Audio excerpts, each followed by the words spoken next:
Hello, and welcome to Conversations with me, Dr. Theo Blackmore, part of the Discover Voices Media Network.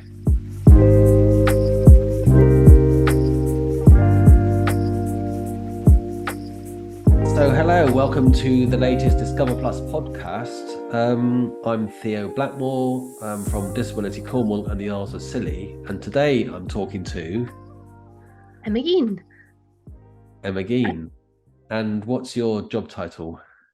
Yes, so I am the Climate and Disability Programme Associate at the Bristol Climate and Nature Partnership. So I work on the intersection of climate change and disability issues. Great. So who's that for? What was the organisation again? Sorry, they're called the Bristol Climate and Nature Partnership. Bristol Climate and Nature Partnership. Yeah. So they do lots of different work with both businesses and community around climate action in Bristol. And this project essentially comes from a project they have called the Community Climate Action Plan, where they've supported 6 disadvantaged communities from across Bristol to create their own community climate action plans about how we can make sure that acting on climate change is not only kind of good for the planet, but kind of avoids new barriers being created and might even create some good things for communities. Brilliant. I had a conversation earlier this week with Sarah Bell at the University of Exeter, and she was discussing a little bit about the work that you do, but not in any great depth. So it'd be great to hear more about the project and the work that you're doing. I mean, the first issue I think is about, obviously you're working in the area of disability and climate change. Kind of sort of what does that mean? Is that specific groups of disabled people, or is that disability in general, or?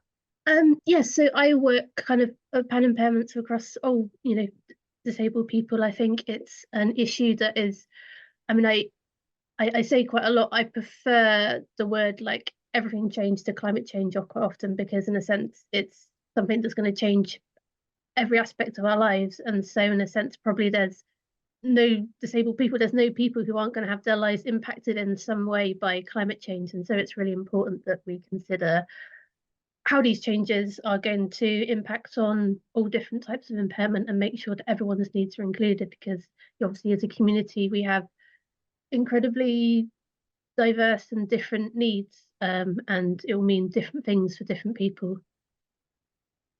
Absolutely. Yeah. I mean, the stereotypical image when we talk about climate change is all the newspaper pictures and the television pictures of the floods and the floods that took place. Where was that? Tewkesbury and all around Somerset. And it's a big issue, obviously, that affects people that are going to be hit by that kind of thing. But again, that will affect all disabled people, really. Yeah, and the thing as well, like, I mean, it's not a thing that's happening in the future, it's a thing that's happening now, right? In terms of thinking, say, for example, like heat waves we've been getting across the last couple of years, those are very much linked to climate change. And, I could talk a lot to, like, lots of disabled people who are, say, for example, collapsing in their social housing because it's got too hot, and, the spaces that are kind of created to go and cool down are not accessible, or, it's already here, unfortunately. And likely to get worse. So we've got to make sure that everyone is thought about in what's coming. And so the project work that you're doing in Bristol, what specifically are you doing there? Um, yes, so a couple of years ago, we created a community climate action plan, sort of as part of that project I was talking about. So talked to lots of, as many different disabled people as I could across Bristol, and basically said, what are your thoughts and feelings about this? And how do we need to do this work in a way that's going to be, not create new barriers, and, could create some good things for us. So we produced a plan around that, which was some of them were kind of asks to the city. So they're saying, look, I mean, quite often with these kinds of plans, it's about what the community is going to be doing. But we realised actually, a lot of the changes that need to happen have to come from, the council and other organisations, as well as government, because our community doesn't, necessarily have the power to make a lot of the changes needed. For example, if you want people to be able to drive less, then, for one thing, not some disabled people are never going to be able to stop driving. But also, say, for example, if we want people to be able to kind of walk and roll and wheel more, For example, in Bristol, we need better pavements, because obviously that's something that we as a small DPO, and now me freelance, absolutely don't have the power to make happen. So kind of advocating for those kinds of asks, but also thinking about what we can be doing as a community. There's been, because the kind of that work had to change organizations, there's been a little bit of a change in what we're doing, but now that's restarted. We've got a variety of different strands. There's going to be one that's looking at kind of energy, and it's kind of the connection between that and climate issues. So for example, in Bristol, there's going to be a big push to kind of try and create some energy that's good for the planet through things like heat pumps and heat networks, and doing retrofitting, so kind of making sure houses lose less energy. And how do we make sure that work is done in a way that's good for disabled people? We're going to be hiring a transport advocate, so really pushing for kind of how we can make sure that transport is good for both people and the planet. We are kind of creating what we're calling a forum, so we'll be paying disabled people to meet up every other month to kind of feed into the project, and kind of rehash that plan, kind of update it. Now it's a couple of years old, as well as I'm hoping to bring in some kind of organizations and people the group think would be helpful to talk to kind of guide them. Like, for example, I'd love us to do a bit more work around disaster planning. We looked a little about that in the past, but it's such an important area. I think we could go back and do more. And we'll be having some big meetings with stakeholders from national government and kind of local council to kind of think about what are the blockages to kind of progress in this work, and how can we kind of shift those together. And we'll also be doing some creative things around the work. So last year I did a bit of forum theatre, which is a kind of theatre where the audience gets to kind of jump up and change what happens in the play, to try and kind of explore how things can be done in a better way. So I'm going to be doing more of that around public transport, so thinking about how we can make buses more accessible and fairer. And we're also hoping, well, we got to finalize this, but it seems like it's going to happen, going to commission a wonderful activist called Ruth Naughty to do some podcasts herself, actually, on the intersection between race and disability and climate. So yeah, just lots of little different things, which is kind of sort of trying to seeing how we can shift the kind of conversation on through kind of poking at lots of different areas. Yeah, absolutely. I mean, it's not like lots of different things. They're not little things. They sound massive. Each of them in its own right would be a project in its own right. What's an enormous amount of work. Do you ever not work? Well, I mean, so some of this is going to be done by other people, thankfully. But yeah, it's I think it's, even though kind of the hours we'll have on it aren't huge, it's like trying to think about how we can have a big impact through making, having conversations with the right people or shifting the right things. So yeah, I think this issue is one that is obviously very important, but it's just not thought about a lot. The government has finally, disability unit has finally included climate change issues in their kind of disability action plan earlier this year, but before then just not really considered. Most climate change organizations I talk to don't really think about disabled people at all. So I think we can have a fair amount of impact just by going out there and starting to have these conversations. Obviously, much more work will need to follow it, but there does mean that you can make a lot of change with just going to the right places and getting, kind of tapping the right people on the shoulder and saying, hey, we're here. Yeah, that's the hope. I mean, it's great. So that's an amazing thing for you to be doing there in Bristol. So it sounds like you've got buy-in from the Bristol City Council. Well, yes, I mean, they are keen to engage and kind of have conversations and such. I mean, obviously, I think as with many areas of politics, I when I say buy-in, obviously that doesn't mean that like I have had in writing, people saying we're going to do everything you asked for in your plan, or that, Bristol doesn't have the same problems around disability rights that you get everywhere.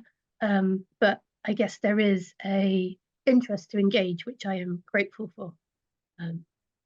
Yeah, I mean, so that's interesting because that conversation is obviously ongoing at the council level in relation to climate change and the issues that they need to be engaging with as a council, and to get you at the table at the same time is really it's something I've not really heard, I don't think, from any other councils. Yeah, no, I think no, I mean, grateful for their. I guess Bristol is quite good at thinking about disadvantaged communities being included. Like, I think obviously you need more action, but I think they're definitely at the point of thinking about things in terms of that perspective. I guess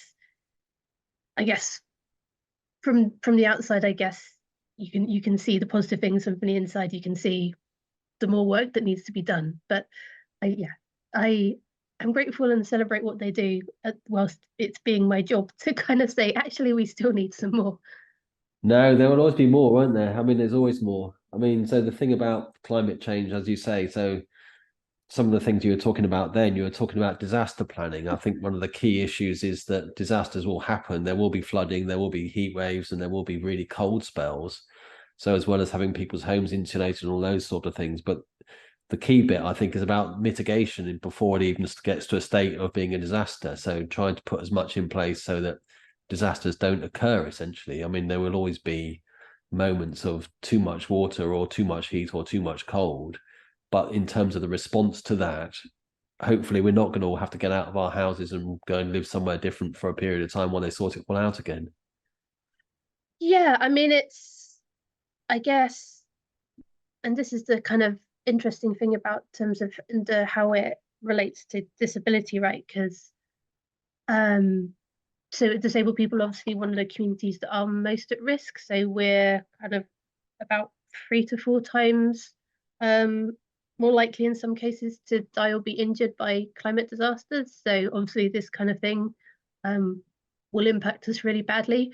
But a lot of that, we're often talked about as a vulnerable community, but then actually that vulnerability is very often coming from the fact that society is inaccessible, right? Like, so one of the reasons that we're particularly vulnerable to flooding is because, a lot of social housing is built on areas that are known to flood, or, kind of people are pushed into these situations where we are more at risk because we're not being thought about in that way. So there's this kind of when so there's lots of different ways in which you need to think about that disaster planning in terms of one, thinking about disabled people are just not being we're not being just pushed into these areas which are most at risk, but also then thinking about when disasters do happen, how do we make sure that we're evacuated in a just way, and thought of as a priority rather than as you kind of saw with like the COVID response, what are the kind of people who can be sacrificed in an emergency because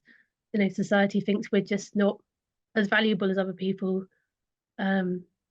Making sure that they actually we have just as much value as anybody else, and not only are we don't think about it just as people who are at risk in the face of climate change, but people who can take incredibly valuable action and really drive forward change on this.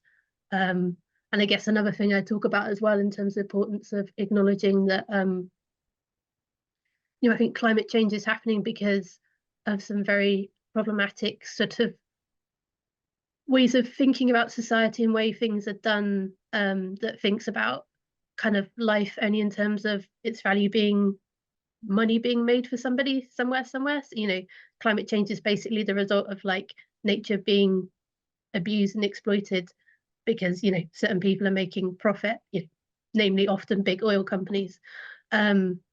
But like if you start to value all life, then sort of that's how you start to fix climate change, really. And that kind of valuing all life is kind of seeing the value in life even when that life isn't making profit for those people, right? And I think disabled people are very often we're we're misvalued and hated by the system because we're seen as not making profit for those people. So actually, if we start really properly valuing all life, all disabled people, then actually you're kind of that's the world in which climate change is fixed, right? Because it's the right things are being valued instead of that kind of extraction exploitation.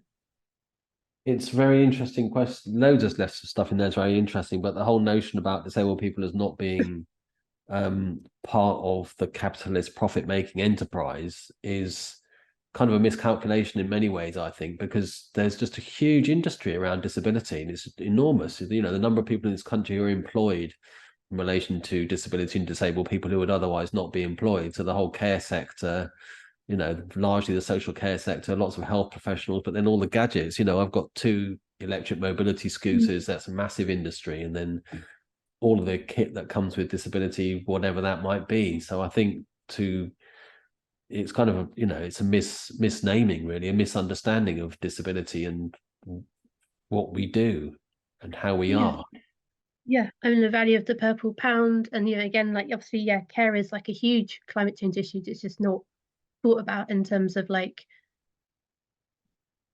both in terms of how we care for each other, but also like the value and importance of care as an employment kind of job as well, and those kinds of jobs that should be moved into the future. And I guess another kind of crossover I talk about a lot is in kind of terms of the people talk a lot about green jobs, about jobs that are going to be created around climate change, and like there could be so much value in if those jobs were made accessible in terms of bringing people into work who have been currently shut out of it because of inaccessibility. But like so many of the kinds of jobs that are going to be created, like call center work or like IT work or whatever, people who work from home, that could be great for them. Or maybe some people, some neurodiverse people who, for example, find office work inaccessible, might find that outdoor jobs are much more kind of in keeping with their kinds of needs around nature work and that kind of thing. So I think there's all sorts of different ways in which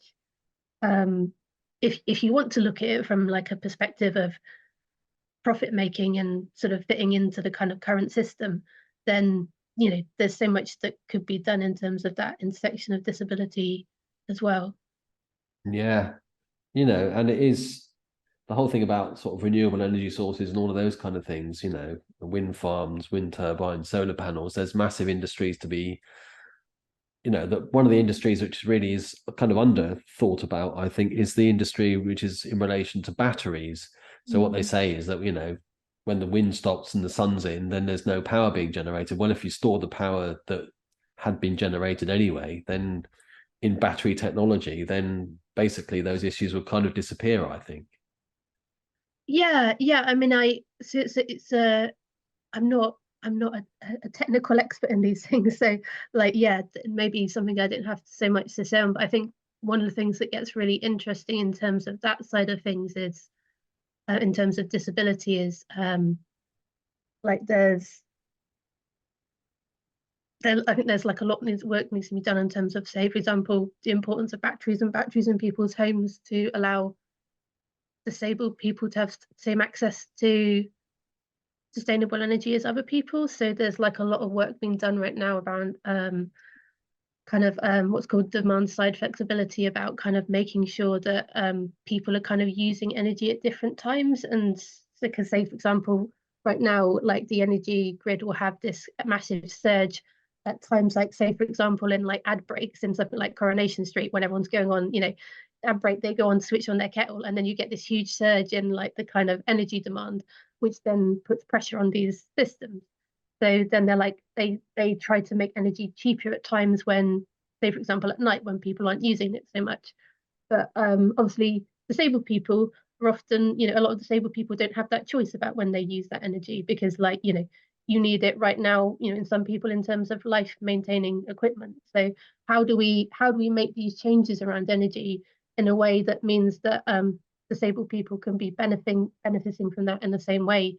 And I think I've heard some people saying, for example, having things like batteries in people's houses so that you can be sort of charging those batteries at the time when the energy is cheap, and then kind of using your assistive technology off of that battery when you need it, not necessarily when when you're kind of trying to go with the ebb and flow of these systems. But yeah, I think one of the things around climate and disability that comes up again and again is just there's just not the research out there to understand the needs and the barriers and then how we get around them. So, and that's definitely the case in terms of energy, for example. Like there's some stuff emerging from the research of Research Institute of Disabled Consumers, but it's quite early days. So I think all of those questions about how we do that stuff are still to be found out, really. Yeah, I mean, so a lot of many disabled people need is that kind of consistency. So, like you say, there's lots of kit that we have which is reliant on electricity. So, if any kind of climate emergency happens, then you need that kind of battery technology to keep that consistency going. So, people who use, for example, breathing apparatus or other kinds of electrical equipment that you need to stay alive, we need to make sure that those people have a battery in their property and maybe even solar panels or something on their roof so that they can, well, stay alive if the power source disappears. There is a status you can get, isn't there, with your electrical provider, so that they recognize that you are in need of electricity. So if there is a power cut, then they will come to you first, as it were, and restore your energy before everybody else's. And I just think it needs to be that kind of thing, but to make us more self-sufficient in that. Yeah, definitely. And so like really recommend people to sign up to the Priority Services Register if you're not already. That's important, not just in terms of, say, for example, energy stuff, but so a lot of councils and things they won't have a list of who disabled people are in their city. And so if a disaster happens, the emergency services are often using that Priority Services Register to think about who they need to go and evacuate first, or who might be the people that need to think about in terms of disability. So really important to be on that for that kind of thing as well. So that's the Priority Services Register. How do we get Yeah. onto that? So it will depend a bit on your area, but I think if you type in your area and that Priority Services Register, wait, I've actually no, sorry, actually this is something I haven't actually looked at in a while, so I'm probably talking rubbish. As we keep talking, I'm gonna Google that, and it might be that you do it through your supplier. So that is what it says on the tin, I suppose. It just means that priority is given to you over other people if there is an emergency or if the services are down for some other reason. Yeah, so normally it's about, say, for example, if people know there's going to be a planned like electricity outage or something like that. But like people they're using it for broader emergencies as well, but just because in terms of understanding who might need that help. Um, so so there, I'm just gone on to there's a website called so it's thepsr.co.uk, and then you put in your postcode, and then I think it tells you how to. Sorry, this is something I should. Yeah, and then it tells you who's your provider in your area, and then there's a thing to sign up there. Right. Well, so we recommend that to all of our listeners at the moment and to spread the word about it because it's not something that's widely known, I don't think.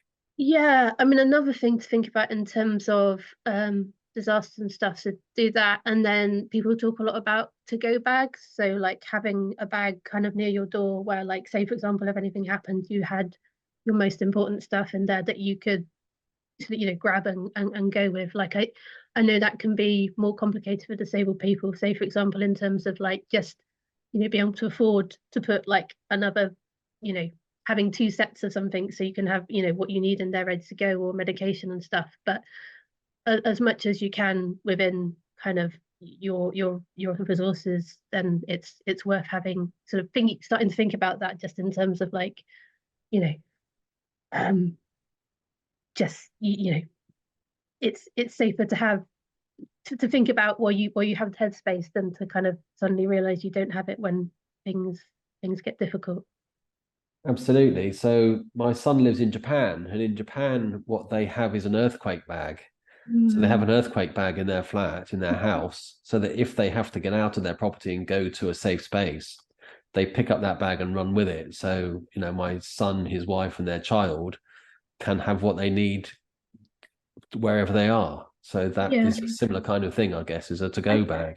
I think probably exactly the same thing, right? Just a different word. I guess in Japan, the most likely time they'll have to leave for that emergency is the earthquake. But I guess be exactly the same thing. But here it's more likely going to be flooding or depends on where you are really. But in certainly in my part of the UK, flooding is going to be the thing. Yeah, and I think it will be for lots of people.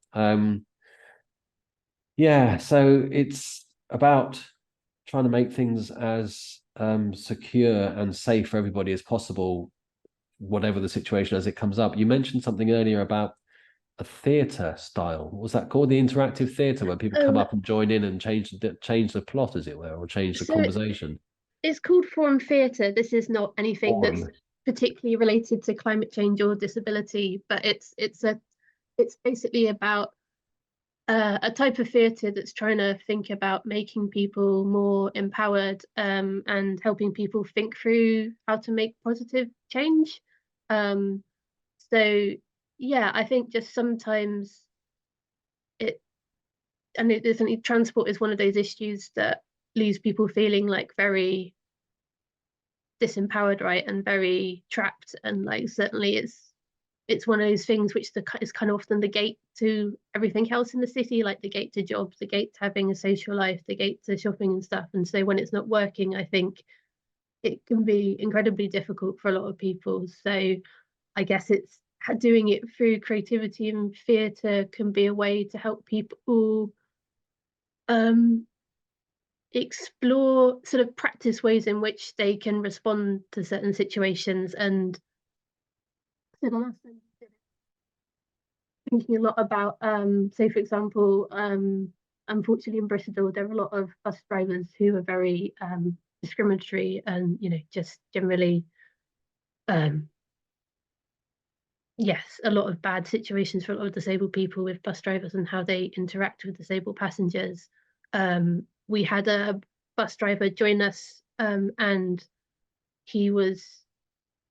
he provided some context to help people understand some things that were going on. For example, like one wheelchair user who had a lot of bad experience on the bus, sort of stepped into the scene to act as the bus driver, both to sort of work through what she needed the bus driver to say for her to feel better in that space. But also, I think through doing that, she understood that like it gave her perspective. Actually, this bus driver couldn't see what's happening behind them, just in terms of their physical space on the bus, and then that kind of helped her understand a little bit some of the situations that she had been in and kind of why these bus drivers hadn't been able to empathize with her, because just in terms of how a bus is set up, like, so obviously that's not an excuse for bus drivers at all, but I think she found it like helpful then in terms of like, oh, in terms of when I'm going to go and have these conversations with bus drivers in future, these are the kind of, this is the space they're working in, and she'd be able to kind of get that understanding by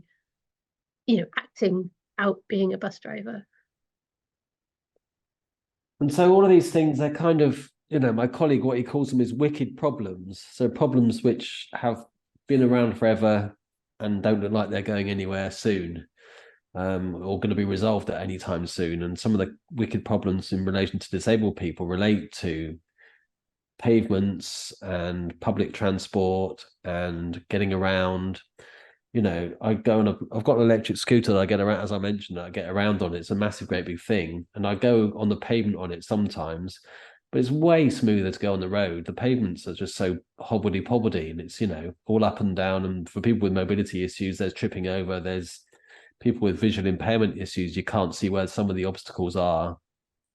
And buses and public transport are difficult, and all of these things are difficult at the best of times. So in some kind of climate emergency, when we have to get away from places and have to escape or get away, it's just going to be a whole lot more difficult. It's going to be exacerbated, isn't it? Yeah, certainly. I mean, I guess that's one of the reasons why it's so important that we're involved. I guess, like, in terms of the wicked problem aspect, it's like obviously not wanting to pretend those aren't problems, or like kind of not overlook the gravity of them. I guess where one of the things that excites me about working on climate change, though, is I feel like probably it's the biggest opportunity we're going to have in our lifetime to address those problems. Like, if everything is going to have to change about our cities and how we work, live our lives, because we're having to change around climate change, and there is a lot of impetus and money going towards this kinds of stuff now, like, and not as much as there should be, but there is more than, say, going towards disability issues. Like, if we make sure disabled people are part of these conversations and making the changes around what we need, then actually I think there is, a huge opportunity actually to tackle some of those wicked problems sort of head on. Obviously, I have certain levels of cynicism about, how the likeliness of that happening. But I think in terms of an opportunity, there is, if we can find ways to get in there and get people caring about our needs, a lot of change could happen. And so, what was the name of your organisation? Sorry to ask you again. So the organisation that I'm connected to is the Bristol Climate and Nature Partnership. So I am a freelance associate with them. But, and so, are there any disability organisations that you're aware of that are working in this space, sort of about? Yes, I mean, so the project originally started with a disability organisation in Bristol, but unfortunately there were some very bad governance problems, which is why it's now connected to the small climate organisation and being done freelance. But there are some great disability organisations doing stuff. So I should have, sorry, this is terrible. All the names are going from my head. They're in Scotland. So I'm just gonna, you mentioned Sarah Bell earlier, so I'll start talking there whilst I just remember. But Sarah Bell is at the University of Exeter is doing this great project looking at disability and climate, sort of researching how that works, and she's working with some great organisations across the UK on this, and they are, so there's CBM Global, Disability Rights UK is not connected to this, but they're doing some great research on it. Then there's lots of different disability organisations focused on specific issues that are doing stuff. So, for example, Transport for All is doing, is got a good kind of environmental focus as well as the disability rights. Sorry, my brain is a bit slow today and the names are going, but there are organisations out there that are really starting to think about this. I think I would like to see more disability organisations realising the importance of it, and like to see more environmental organisations realising the importance of working with disability organisations on this, but it's starting to happen. A key bit probably is going to be, so I did a mapping exercise about disabled people's organisations and where they are across the country, and there are lots of organisations, not enough by any means. There's not even one per every local authority area, but there are a lot of them out there, and it would be for those organisations, I think, to be working with their local authorities to be developing disability action plans for emergencies. And maybe lots of them are. Maybe, Unfortunately, probably I don't think that is the case, but I think definitely it's worth them doing. I would say to any disability organisations listening, like, there is so much opportunity here in terms of funding and getting, winning allies to the disability rights kind of cause. It's yeah, and environmental organisations can take a time to wake up to the fact that this is a disability issue, but if you get them on board, then they can open doors and kind of get people into the conversation that otherwise wouldn't really be caring about this. So, and because there aren't a huge number of organisations already working in it, you can have a huge impact even if you're quite small. So jump on board the wagon.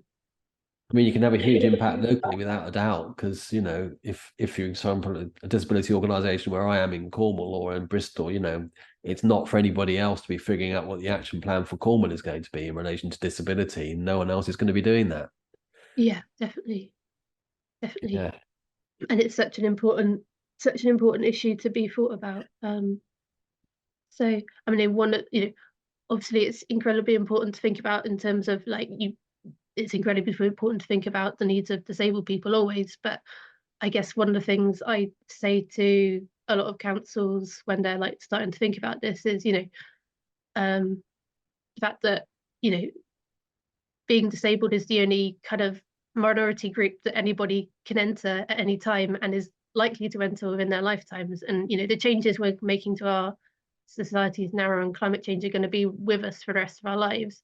So everyone needs climate action to be accessible and good for disabled people, because we're all going to have those access needs, sooner or later. Yeah, I was talking to Colin Barnes a couple of weeks ago, and he was saying, disability is always seen as a minority issue, and it really is not. It's something that everybody will experience in some form or another at some point in their lifetime. So, like you say, I'm always reminded of, so when the supermarket started putting the electric doors in, when the electric doors were invented at supermarkets, they had somebody sit down next to it to do an evaluation of it to see how many people were using the electric door or how many people were using the regular door. And it turns out that women with pushchairs and prams were using the electric doors, disabled people were using the electric doors, but lo and behold, everybody else was using it as well. So it's not an issue that it's specific to disability or disabled people. And it's the same for climate change. And it was the same for COVID. And it's, in many ways, we're ahead of the game, aren't we? We're the ones, we're kind of sent out as a test pilots, really. Yeah, yeah, yeah. Which I think is why we're one of the organizations most communities most at risk, but also why we have so much valuable knowledge and wisdom that like the climate movement could learn from us on, right? Because we understand what it is to live in a world that is unfriendly to you or isn't meeting your needs, or like how you adapt and change to that world. So we have an awful lot that people could be learning from. Yeah, I've got a friend who lives in London, and she's a wheelchair user, and she lives in a block of flats, and she's on something like the 10th floor or something like that. So she uses a lift to get up to her flat every day. And then every now and again they get a power cut, and so there's no lift. And so if she hasn't got the stuff in the house that she needs, the stuff in the flat that she needs, then the technical term is stuffed. She's completely stuffed, and she spent many times going up and down the stairs on her bottom with a wheelchair dragging behind her or whatever, and it's just horrific. But during times of a climate emergency, that situation is going to occur more frequently because there will be more power cuts. There'll be more times when the lifts aren't working, and just to think of that is a horrific thought. You can't move all disabled people onto the ground floor. I don't know what the answer is exactly going to be, but yeah, I mean, I guess like things you were talking about earlier about like, maybe things like batteries, or like, having more power that's like produced within the building, or yeah, I mean, there will be solutions, right? If we get the right, if we get disabled people, the people who have that lived experience in the room to think about those barriers ahead of time and create solutions to them. So I mean, there's a lot of horrific things, but also I kind of want, I guess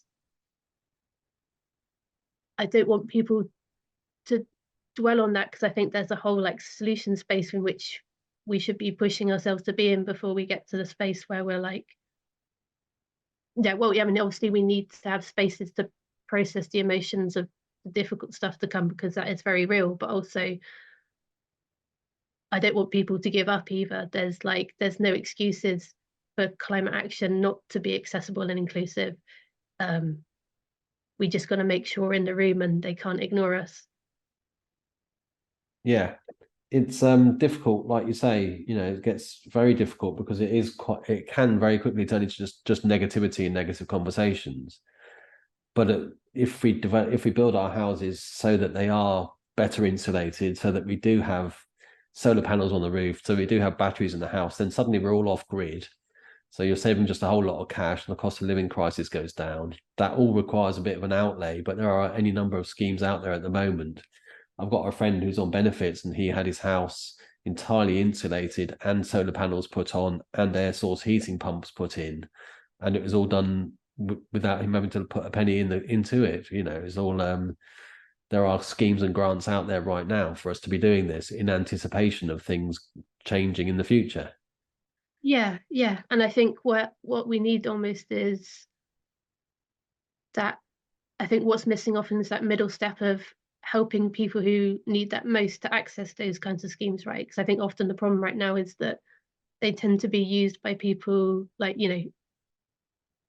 non-disabled people, middle class people, people who, people who have the privileges that help them access and do all the paperwork and even know that those things are there, right? I think the kind of missing bit is often kind of making sure that the people who don't have those privileges can benefit from that too, because they're the people who are going to need it most.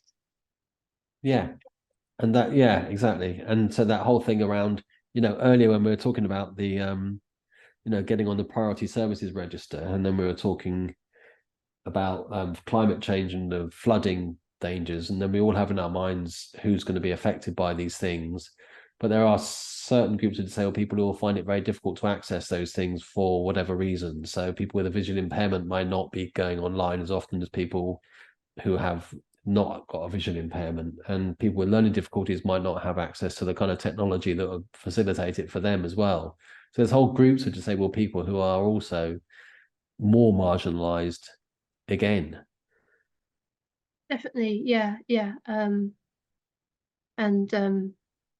yeah, that's not to say, sorry, I realize I hope I wasn't phrasing that as if like, your friends shouldn't access that stuff. I think all disabled people should have the right to this stuff. But yeah, just thinking about, I guess kind of one of my roles is often thinking about how can we fill those middle steps so that the people who are most marginalized within a marginalized community can also kind of access this stuff, because often they'll be the people who need it most.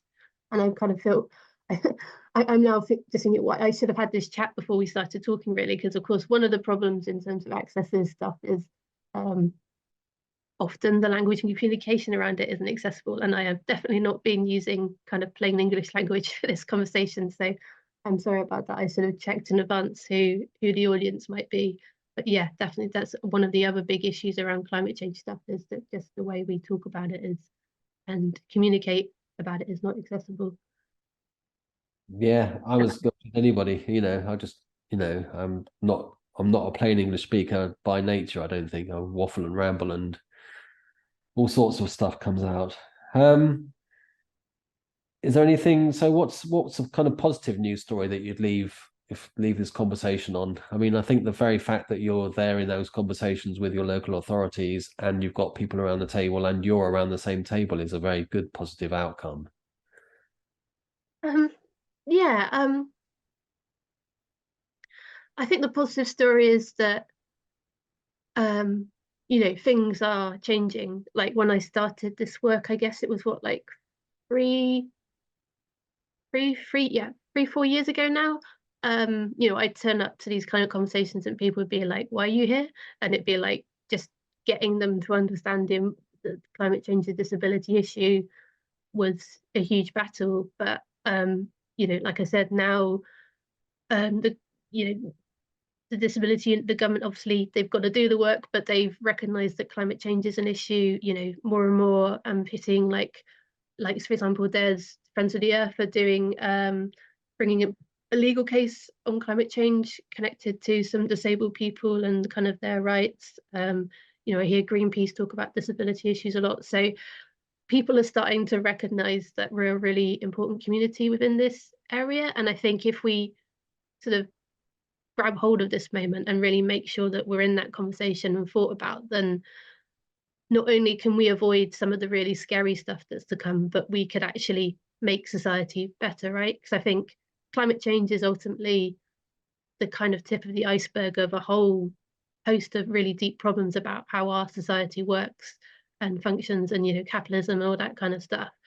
And those are also those all those things, the same things that are creating the problems for why it's so hard to be a disabled person in our society. So if we seize this moment and actually society really does change and really does tackle climate change, then also it's going to be making the world a hell of a lot better for disabled people. So there is hope in with all the fear and grimness. Absolutely.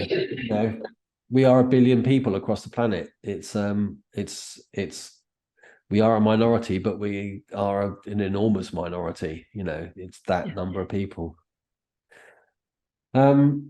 That's marvelous. Thank you very much for your time. It's been very interesting talking to you, and let's hope, like you say, that we can all learn from these moments and change and become better as a society and more accommodating to the needs of all the people who live in our communities. Yeah, thanks very much for having me. It's great to chat. Brilliant. All the best.